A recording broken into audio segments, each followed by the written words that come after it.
Si tu commets ces deux erreurs que je vais te dire tout à l'heure, si tu commets ces deux erreurs-là, sois sûr que ton business va tomber en faillite. Ce n'est qu'une question de temps. Tôt ou tard, ton business va échouer. Ce n'est pas de la prophétie. Écoute-moi bien.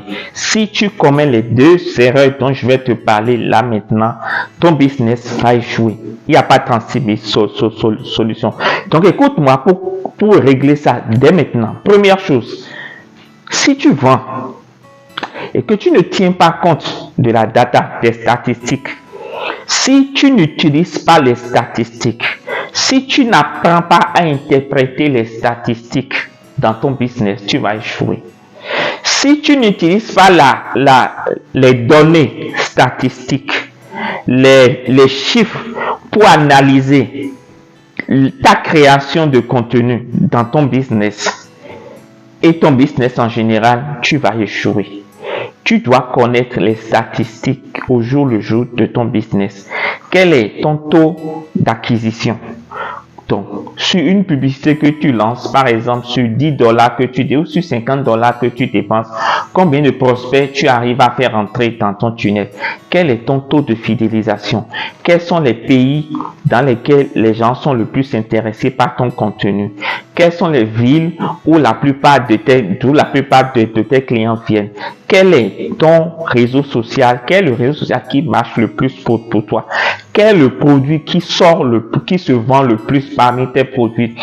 Quel est le type de client qui est majoritaire ou qui achète le plus dans ton business? Quelle est la tranche d'âge de tes clients? Tu vois, quelle est leur situation socio-professionnelle?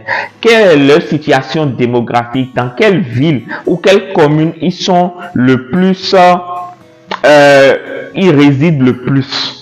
Majoritairement, ils résident le plus. Tu dois connaître les données, la data. Quelles sont tes charges? Combien tu dépenses? Quel est ton chiffre d'affaires? Quel est ton bénéfice? Tu dois connaître tous ces éléments pour pouvoir, créer du contenu dans ton business. Et deuxièmement, donner des orientations claires, améliorer tes publicités, améliorer tes ventes, améliorer ton business en général.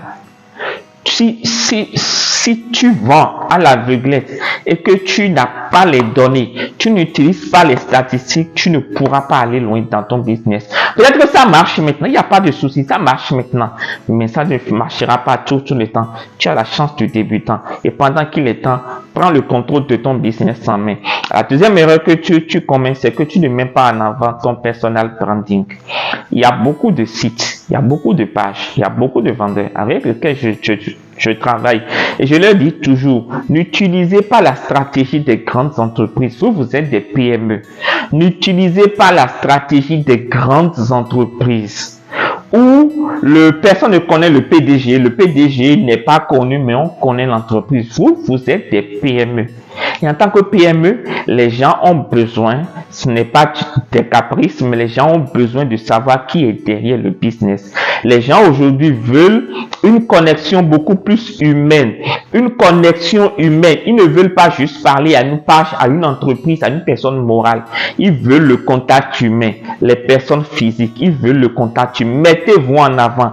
C'est vrai, il y a le risque de, si tu es pris par un bad buzz, ça peut impacter ton business. Mais à partir du moment où toi-même tu sais qu'il y a ce risque-là, tu fais attention à tes prises de parole sur les réseaux sociaux. Tu fais attention à tes publications. Tu fais attention à ton image, à tout ce que tu fais. Et ça te permet toi-même d'avoir une vie correct. Mais les gens, quand tu mets en avant ton personal branding, aujourd'hui, on sait tous que Amazon, c'est Jeff Bezos. Facebook, c'est Mark Zuckerberg. Twitter, qui est devenu X, c'est Elon Musk. On sait tous que Alibaba, c'est un Chinois. J'ai oublié son nom, etc. Tu vois, mets-toi en avant. Quand les gens, en fait, vont t'acheter toi d'abord avant d'acheter ton produit. Résultat, par exemple, quand tu mets ton personal branding en avant, le jour où tu changes de business, en fait, Les gens ne sont pas attachés au business, mais les gens sont attachés à toi. Le jour où ton business ne marche plus et tu changes de business, tu accompagnes, les gens te suivent dans ton nouveau business en fait. Les gens te suivent dans ton nouveau délit parce qu'ils t'aiment, ils te kiffent, ils ont réussi à établir une certaine relation de confiance, une relation humaine avec toi et la vie est belle. Franchement, fais ces deux choses-là et tu verras comment ton business va décoller. Maintenant, si tu ne sais pas comment mettre tout ça en place, écoute, je t'ai laissé mon numéro dans les commentaires ou un lien. Je t'accorde 30 minutes de coaching totalement gratuitement. Nous allons analyser ton business étape par étape de A à Z. Je vais te prendre par la main. On va mettre en place un plan d'action rapide pour faire sortir ton business de son état actuel pour que tu commences par faire des ventes déjà à la fin, avant la fin du mois. Suis-moi, écris-moi et je te recontacte pour un coaching gratuit, une consultation gratuite. Prends soin de toi. Ciao.